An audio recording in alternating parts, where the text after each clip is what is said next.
Everybody, this is Bo back in the lounge. We're reaching 1.5 million listeners, and we're going to go to California right now on the west side of the country and talk to one of our favorites, Avery Vilche. Avery, how you doing? Great. How you doing, Bo?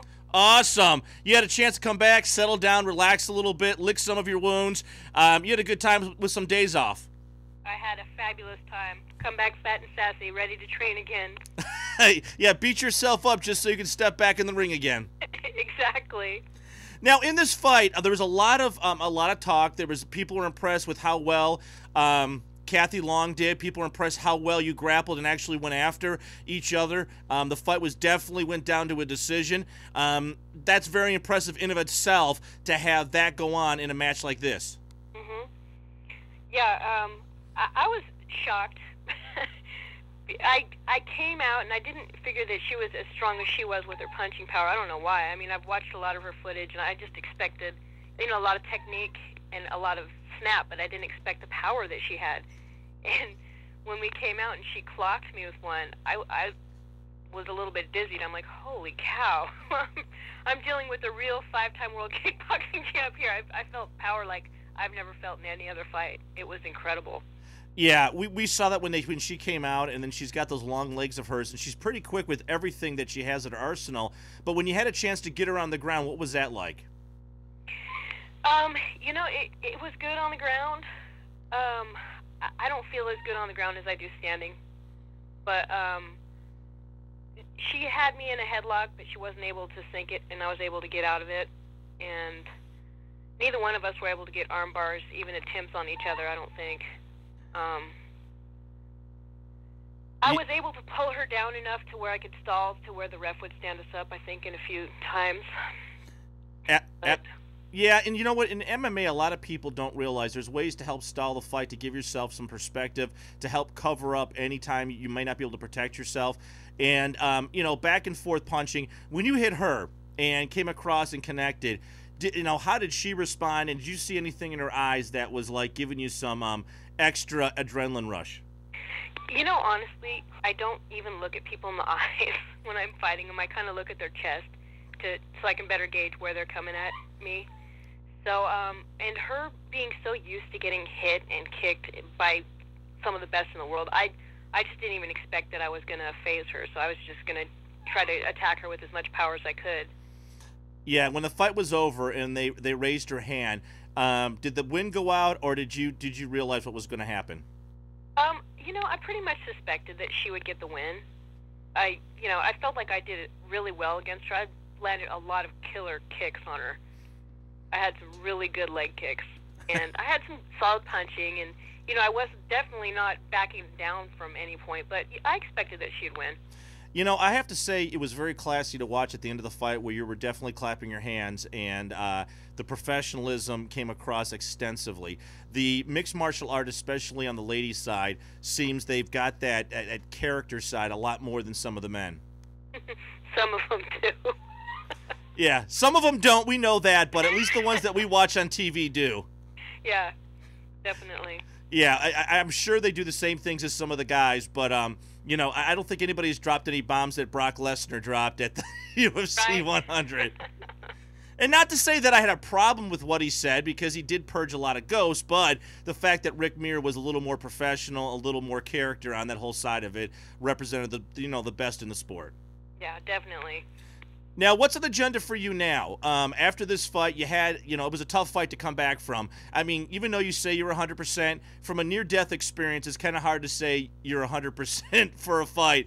That's probably true. That was my dream fight, honestly, right there. That was that was the ultimate experience for me, because I've admired her for so long that to have gotten that opportunity to fight her was just awesome. So it's going to be hard to top that. You know what I'm saying?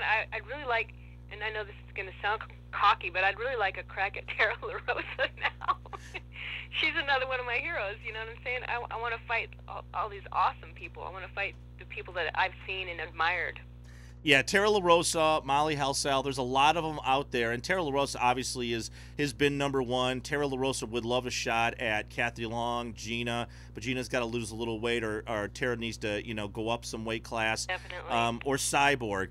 And this past weekend, we had a chance to watch some of the Gina fights, some of your fight, and I have to say your fight lasted longer. It looks like there was better exchanges. I was kind of disappointed because the media overhyped the Gina fight because Gina went out. It was a good fight, but it lasted one round where your fight went to a final decision. And you guys were exchanging punches at one time, back and forth, blocking, covering up, and grappling. You were using the full MMM arsenal, where in that fight, it seemed like Cyborg's hands were like dynamite. Yeah, definitely. So, what's now on the agenda now? When you look down the road, what is going on for Avery? What's the next upcoming fight? Is there talk scuttlebutt with your manager? It looks like I'll be fighting for the same people again in November for the same promotion.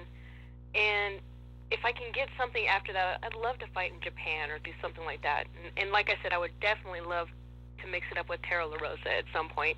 You know? Yeah, Tara LaRosa is one of our buddies. We love Tara. She's she is an awesome person to be with. She's an awesome person to talk to, and she just has so much respect for the fighters in the ring, and as well as fighters for her. And I know she's definitely looking to really mix it up with somebody. I think she's got a September fight, if I'm not mistaken. Oh, okay. Now, that's the scuttlebutt. Now, whether that really happens right now, because there's been a lull in ladies MMA for scheduling some of the tops, and outside of Gina and your fight, there has been a whole lot of big names out there. Right. So keep your fingers crossed, because I know Tara's looking. I know. My manager asked me, it was before I got sick from my last fight, he said, Tara's looking for an opponent for a fight. And I laughed at him. I said, you're crazy. There's no way I'm ready to fight her. She's a great ground and pound. If you watch her, man, she just and she's so methodic at what she does. She reminds me of Vladimir Mashenko, the janitor in the other Call to Arms. He is just a machine when he goes after somebody, and she's the same way. She is. She's so tactical.